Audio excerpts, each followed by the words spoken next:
Hello, welcome back to our YouTube channel nursing with Nikesh. आज एक बहुत ही बड़ी वैकेंसी सीआरपीएफ की तरफ से नोटिफिकेशन जारी किया गया है, जिसमें नर्सिंग ऑफिसर्स की वैकेंसी 418 पदों पर किया गया है। उसके बारे में पूरा डिटेल जानेंगे एक वीडियो में। क्वालिफिकेशन क्या है, सैलरी क्या रहेगी, एलिजिबिलिटी कैसे है, आवेदन क्या करना है और फिजिकल स्टैंडर्ड में क्या क्या चाहिए। फिर उसके बाद बात करते हैं इसमें कि टोटल 418 पोस्ट पे नोटिफिकेशन में सीआरपीएफ के द्वारा क्या क्या डाला गया है। तो डिपार्टमेंट में सबसे पहली चीज़ है कि जो डिपार्टमेंट यूज हुआ है, तो central reserve police services police forces के द्वारा इसको किया गया है। और पोस्ट जो है नर्सिंग ऑफिसर का पोस्ट यहाँ पे वैकेंसीज में है। टोटल जो पोस्ट है आपके पास हम लोगों को 418 पोस्ट है। एज लिमिट क्राइटेरिया है वो 18 से 35 साल तक के लोग अप्लाई कर सकते हैं। फिर उसके बाद अगर बात करेंगे तो इसका नोटिफिकेशन कब रिलीज हुआ था, तो नोटिफिकेशन नवंबर 24 के लास्ट वीक में ही रिलीज हो चुका है। बाकी अभी तक कोई एप्लीकेशन फॉर्म स्टार्ट होने का अपडेट नहीं है इसमें। फिर उसके बाद अब इसका क्लोजिंग डेट जो रहेगा दिसंबर 24 तक ही था, लेकिन अभी तक कोई बात इस पे आई नहीं है। फिर उसके बाद इसमें हायरिंग प्रोसेस क्या रहेगा, तो रिटन एग्जाम रहेगा और उसके साथ साथ डॉक्यूमेंट वेरिफिकेशन भी रहेगा।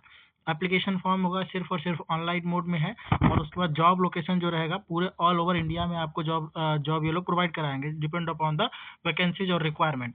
फिर उसके बाद इसमें सिलेक्शन प्रोसेस की अगर बात करेंगे तो सिलेक्शन प्रोसेस में सबसे पहला चीज़ रिटन एग्जामिनेशन होगा।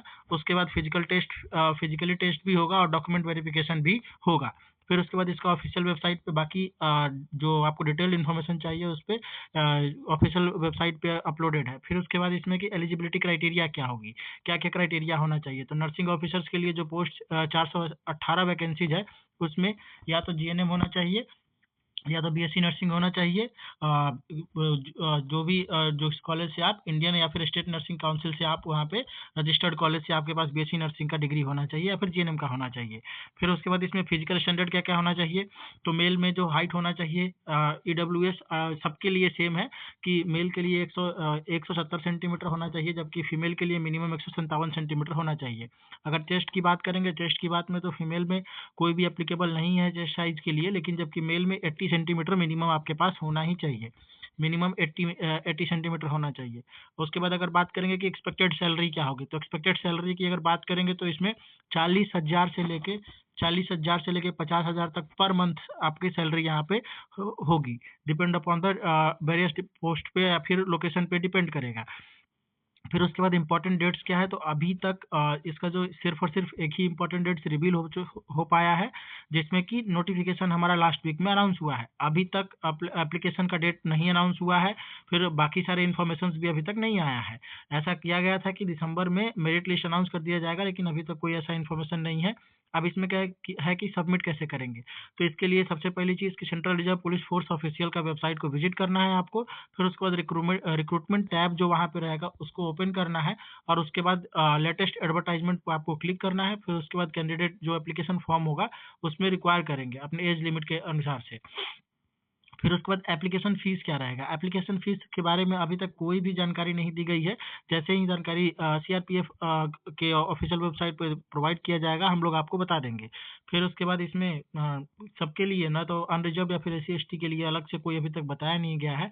फिर उसके बाद बेसिक क्वेश्चन है कि सिलेबस क्या रहेगा, तो सिलेबस में 3 चीज़ सिलेबस होगा। पहला है नर्सिंग सिलेबस से रिलेटेड क्या-क्या है, तो हॉस्पिटल एंड क्लिनिकल फार्मेसी के बारे में रहेगा। फिर उसके बाद फंडामेंटल ऑफ नर्सिंग से क्वेश्चन रहेगा, मिडवाइफरी एंड गायनेकोलॉजिकल नर्सिंग से रहेगा, health education and community health nursing या फिर कम्युनिटी फार्मेसी वाले टॉपिक भी को भी कवर करना है। ह्यूमन एनाटॉमी फिजियोलॉजी को भी देखना है, बायोकेमिस्ट्री की कवर को भी बायोकेमिस्ट्री के पोर्शन को भी कवर करेगा इसका सिलेबस। नर्सिंग मैनेजमेंट के बारे में क्वेश्चन रहेंगे, माइक्रोबायोलॉजी, इन्वायरमेंटल हाइजीन और basic information of the nursing के बारे में फिर क्वेश्चन आएंगे। फिर उसके बाद अगर बात करेंगे तो कम्युनिटी हेल्थ नर्सिंग से भी क्वेश्चन है, नर्सिंग कंप्यूटर इन नर्सिंग से भी क्वेश्चन है, medical surgical nursing, drug store management, mental health, psychology और बायोकेमिस्ट्री, ये सारे नर्सिंग सिलेबस से ये कवर करेंगे। फिर उसके बाद दूसरा पॉइंट जो है जनरल अवेयरनेस सिंबल्स सिलेबस में क्या क्या आएगा, तो इंडियन हिस्ट्री के बारे में भी पूछ सकता है।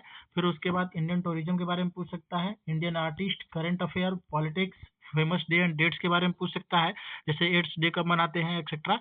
फिर उसके बाद इन्वेंशन और डिस्कवरीज के बारे में पूछ सकता है, इन्वायरमेंटल हेल्थ इशू के बारे में पूछ सकता है, लेटेस्ट जनरल नॉलेज के बारे में पूछ सकता है, कंट्रीज और उनके कैपिटल्स के बारे में पूछ सकता है, और फेमस ऑथर और बुक के बारे में भी पूछ सकते हैं। Civics, Indian famous places, news update या फिर इंडियन रिवर, लेक्स और सीज के बारे में भी पूछ सकता है।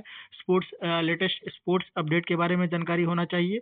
जनरल साइंस के बारे में जानकारी होना चाहिए। इंडियन पार्लियामेंट के बारे में जानकारी होना चाहिए और national and international current affairs के बारे में आपको पता होना चाहिए। फिर उसके बाद तीसरा है जनरल इंग्लिश सिलेबस। तो जनरल इंग्लिश सिलेबस में अभी तक जो है कि सेंटेंस अरेंजमेंट पूछ सकते हैं वो लोग, या तो सब्स्टिट्यूशन वाले क्वेश्चंस दे सकते हैं, सेंटेंस को इंप्रूव करने के लिए क्वेश्चन दे सकते हैं, इडियम्स एंड फ्रेजेस पूछ सकते हैं, या फिर पैसेज कंप्लीशन, पैसेज देके आपको कंप्लीट करने को पूछा जा सकता है। पैरा कंप्लीशन भी आ सकता है। प्रीपोजिशंस के रिलेटेड क्वेश्चन पूछ सकते हैं। सेंटेंस कंप्लीशन क्वेश्चन भी पूछ आ सकता है। वोकैब रिलेटेड या फिर एरर करेक्शन, जो भी सेंटेंस में या फिर पैराग्राफ में एरर रहेगा उसको करेक्शन वाले क्वेश्चंस भी आ सकते हैं। एरर स्पॉटिंग वाले क्वेश्चन भी आ सकते हैं। ज्वाइनिंग सेंटेंस, एंटोनिम सिनोनिम्स भी आएंगे। एक्टिव वॉइस, पैसिव वॉइस के क्वेश्चन आ सकते हैं। बेसिक इंग्लिश ग्रामर के बारे में आपको नॉलेज होना चाहिए। उसके साथ साथ फिल इन द ब्लैंक्स वाले क्वेश्चन भी होंगे। अब उसके बाद इसके सिलेक्शन प्रोसेस क्या होगा, तो सिलेक्शन प्रोसेस जो है, सिलेक्शन प्रोसेस में 3 चीज़ यहाँ पे कवर होगा। सबसे पहला चीज़ क्या है कि आपको रिटन एग्जाम देना होगा। फिर उसके बाद क्या होगा, रिटन एग्जाम देना होगा। रिटन एग्जाम देने के बाद फिजिकल टेस्ट होगा। फिजिकल टेस्ट के बाद डॉक्यूमेंट वेरिफिकेशन होगा। फिर उसके बाद वहाँ पे मेरिट लिस्ट आपका अप्लाई कर दिया जाएगा, सॉरी मेरिट लिस्ट जो होगा पब्लिश कर दिया जाएगा। ऐसे ही बहुत सारे सरकारी वैकेंसीज के बारे में इंफॉर्मेशन पाने के लिए आप हमारे यूट्यूब चैनल को सब्सक्राइब कर सकते हैं। धन्यवाद।